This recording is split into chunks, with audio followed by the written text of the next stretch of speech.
महाराष्ट्र के नांदेड़ जिले के कंधार तहसील में अनुसूचित जाति SC, A, B, C, D सब कैटेगराइजेशन लागू करने की मांग को लेकर मातंग समुदाय ने 3 दिवसीय सत्याग्रह आंदोलन शुरू किया। इस दौरान बड़ी संख्या में लोगों ने छत्रपति शिवाजी महाराज की प्रतिमा से तहसील कार्यालय तक आक्रोश मार्च निकाला। आंदोलनकारियों ने सरकार का ध्यान आकर्षित करने के लिए जेल के कपड़े पहनकर और जंजीरें बांधकर अनोखे अंदाज में विरोध प्रदर्शन किया।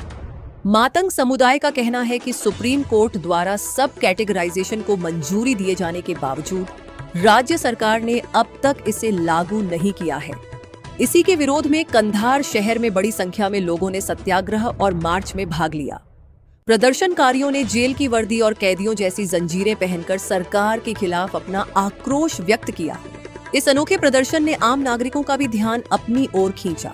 आंदोलनकारियों का कहना है कि अनुसूचित जाति के पिछड़े वर्गों तक आरक्षण का वास्तविक लाभ पहुंचाने के लिए SC सब कैटेगराइजेशन को जल्द से जल्द लागू किया जाए। साथ ही मातंग समाज की लंबे समय से लंबित मांगों का भी तत्काल समाधान किया जाए।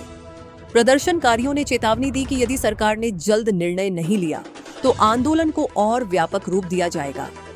हा मोर्चा सकल मातंग समाजाच्या वतीने विराट आक्रोश मोर्चा हा काढण्यात आला आणि विराट आक्रोश मोर्चाचं काढण्याचं कारणच एक होतं की ज्या 1 ऑगस्ट 2024 रोजी जे सुप्रीम कोर्टाने आम्हाला SC आरक्षणामध्ये वर्गीकरण करावं ह्याच्यासाठी जे सुप्रीम कोर्टाचा निर्णय आहे तो निर्णय दिलेला आहे। बाजूच्या राज्यामध्ये ह्या निर्णयाची अंमलबजावणी गेल्या 6 महिन्यात झाली, परंतु आज तागायत रोजी आम्हाला हा निर्णय होऊन सुद्धा 2 वर्ष त्याची वाट बघावी लागते। त्यासाठी आम्हाला आरक्षणाचं वर्गीकरण झालं पाहिजे ह्या विषयासाठी आम्हाला आज हा मोर्चा काढावा लागला आणि त्या मोर्चा आम्ही सर्व समाज बांधवांच्या वतीने काढण्यात आला।